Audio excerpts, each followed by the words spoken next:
Hi, this is Jackie coming at you from the Stitchin Post. Today's demo notion that we're doing is the electric seam ripper. It's a battery operated seam ripper. I'm going to show you how to use it. You will never go back to the old seam ripper again. Okay, so here we have the seam ripper. If you turn it on, sounds like a little razor because it looks like a little razor. That's pretty much what it is. Whoops. This one's plastic, but it's pretty purple. I have an older one that is metal. Same thing. It's a little noisier. Does the same thing. Don't get those anymore. This one's the Galaxy electric seam ripper. It takes one AAA battery, I believe it. AA? What's the bigger of the small ones? AA. AA. Takes one AA battery. Pop it in here. It did come with this little safety feature. It still worked with it on, but Trisha figured out how to take it off. Just pop it off. Okay, so what we need to do is we have this long seam that I put in here, and I put the two wrong pieces of fabric together. Now I got to get them apart.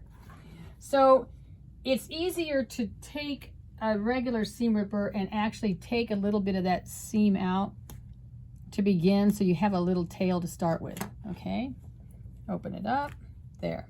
Now I'm going to take this seam ripper, and you're supposed to, if you follow the directions, lay it flat on a table, and you have to hold this. It can get tricky to begin with, but after a minute or so you got it down. So turn it on and you lay it down flat, and you just hold on the bottom and pull the top piece as you go. Okay. If you have two people, it works really well. Okay. So see it's coming. What I learned to do to help myself is I actually hold it in my hand and then I cut it.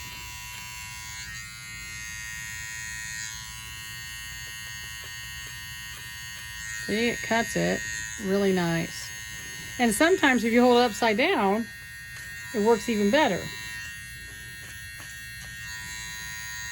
But it sure beats the hand one that takes forever. And you don't cut your fabric. Although it says that you can't cut the fabric. Yeah, you can. I've cut it. You name it, I've done it with it.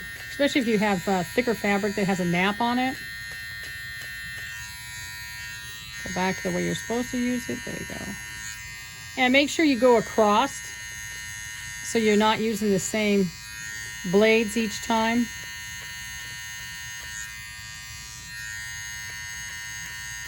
Now you're going to say, oh, I can go use my husband's razor. You probably could. I've never tried that, but it would probably work just as well. But this would be your own personal seam ripper that he can't use. Of course, he'd probably try and use yours when he can't find his razor.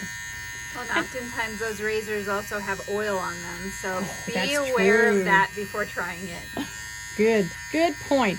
Anyway, so this is it, and you just take the whole seam out. So if you're sewing a quilt up and you sewed the border on incorrectly, this saves a lot of time. But if you take it with you to a retreat, you'll never use it, because if you take your seam ripper, you won't use it. If you don't take it, you'll need it. Anyway, so that's the little electric seam ripper. It's an awesome little tool. I love it.